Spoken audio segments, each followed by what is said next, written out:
Eu sou o Brian Reckworth, isso é 1 versus 50 por 10 mil reais. O que você faria com 10 mil reais? Ever die to go to work.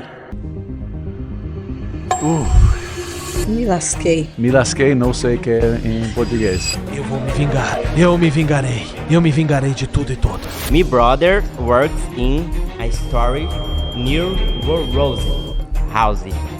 É house, perdão. My brother works in a store near Rose. Cara, eu quero entender. Mas explodir. Último desafio, o momento de verdade.